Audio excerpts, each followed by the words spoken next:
नमस्कार। आप सुन रहे हैं लोकमत भारतवाणी और मैं हूं महिका। आज हम बात करने जा रहे हैं एक ऐसे फैसले की जिसने आम खरीदार से लेकर बड़े बिल्डरों तक को हिलाकर रख दिया है। सुप्रीम कोर्ट ने साफ कहा है कि संपत्ति का रजिस्ट्रेशन मालिकाना हक का सबूत नहीं है। जी हाँ, आपने बिल्कुल सही सुना। ये फैसला सिर्फ कागजी नहीं है, इसका असर सीधे आपके घर, आपके निवेश और आपकी सुरक्षा पर पड़ सकता है।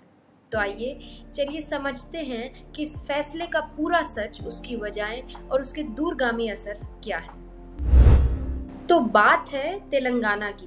1982 में एक हाउसिंग सोसाइटी ने जमीन खरीदी, लेकिन सिर्फ एक अनरजिस्टर्ड सेल एग्रीमेंट से। 2006 में इसे वैलिड माना गया, लेकिन रजिस्ट्रेशन नहीं हुआ। बाद में इस सोसाइटी ने जमीन आगे बेच दी, जिसमें एक थी महनूर फातिमा इमरान। उन्हें कब्जा मिला और उन्होंने कोर्ट का दरवाजा खटखटाया। दावा किया कि वो कानूनी मालिक है, पर कोर्ट ने साफ मना कर दिया। कब्जा और अनरजिस्टर्ड डील मालिकाना हक का सबूत नहीं हो सकते।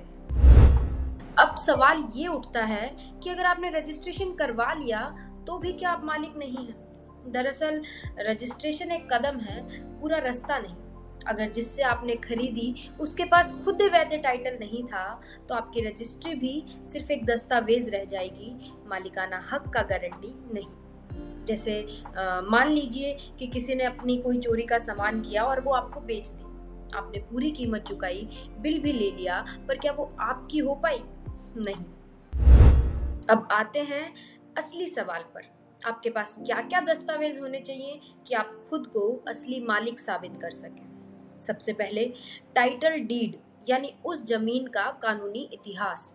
फिर सेल डीड, जो बताता है कि आपने वैध तरीके से संपत्ति खरीदी। फिर म्यूटेशन सर्टिफिकेट, जो दिखाता है कि सरकारी रिकॉर्ड में भी आप ही मालिक हैं। फिर आता है इनकम्बरेंस सर्टिफिकेट, ताकि पता चले कि कोई कर्ज या दावा बाकी नहीं है।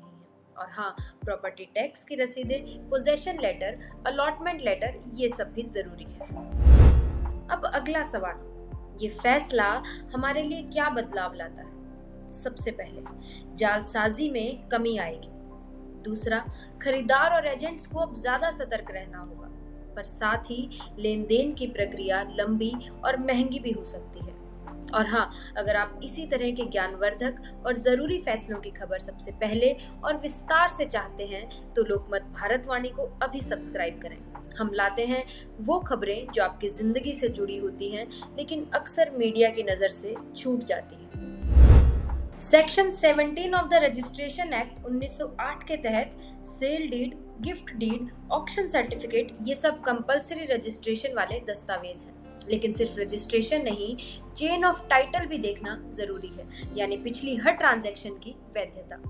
ओनरशिप का मतलब है टाइटल क्लियर हो, पोजेशन आपके पास हो और सारे कानूनी दस्तावेज पूरे हो। तो अगली बार जब आप कोई प्रॉपर्टी खरीदने जाएं, तो रजिस्ट्रेशन के कागज देखकर मत रुकिए। पूछिए कि जमीन का इतिहास क्या है, क्योंकि असली मालिक वही होगा जिसके पास सबूतों की पूरी कड़ी हो, न कि सिर्फ एक रजिस्ट्री। आज के एपिसोड में बस इतना ही। मैं हूं महिका, फिर मिलती हूं अगले एपिसोड में, जहां खबरें होती है जमीनी, जरूरी और भारत के दिल से जुड़ी। एक बार फिर लाएंगे आपके लिए अंडररेटेड पर खास बात, लोकमत भारतवाणी के साथ।